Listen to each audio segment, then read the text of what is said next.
ፋዙዳው እንግዲህ እዚህ ከቻሳል ነው ያው ቀስቷል ልጆትን ለጅላሳችን እንዲገጩን ነበር ሙዱት ኮን ያው እኛ ሰፈር ሼቦቹ ዴፋሪ ያለባቸውና ያው መምጣት አልቻሉም። ለዛ ነው እኛ የተከሰተው። ጌጤን የሚለው ግን ይሄ ነገር ሰብታይተል የለውም። እኔ ምንም እየገባኝ አይደል። ኧረ እኔም የገባኝ ነገር የለም። ባክህ ዝም ብለህ እስኪ ስለ ልጁ ጸባይ ወንድነቱ ምናምን ጠይቃቸዋለሁ። ግን እኔ የሚረዱኝም አይመስለኝም። ዝም ብዬ ልጠይቃቸው እስኪ እንዴት ነው እኔ የምለው ግን ልጃችን ችግር ውስጥ ብትገባ እንዴት ነው ሊጠብቃት የሚችል አይነት ልጅ ነው ወይ? ጸባዩ እንዴት ነው? ሊያድናት የሚችል አይነት ጀግና ወንድ ነው ወይ? ልጁን ቢባትቱት ኖሮ ከእኔ ጥያቄ ጠይቁንም ነበር። በቃ ልጁ ጥጥ ነው ማለት ነው። ጥጥ እስከ ጥግ ያሉት እንደ ጭራሽ ከኛ ጀሞ ውስጥ የማይሰማው እሱ ነው ማለት ነው። ማንንም ነው የማይሰማው። በቃ ሰው ራሱ አይመርጥም። ማንንም አይሰማው።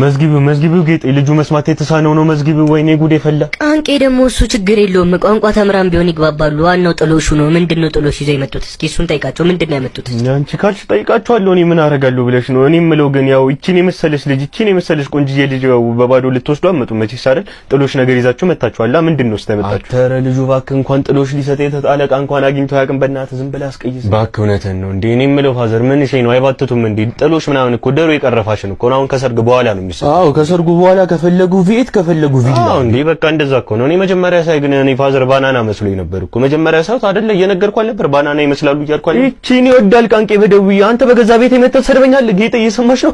ሙዝ ነው የምትመስለው እያለኝ እኮ። መች ነው እንደዚህ ያሉት? እኔ ሲሉ አልሰማሁም። ምን አንተ ጆሮ ተበላሽ እንዴ ስታረጋለሽ? አንቺ አትሰሚም እንዴ? አትሰሚውም እንዴ? ባናና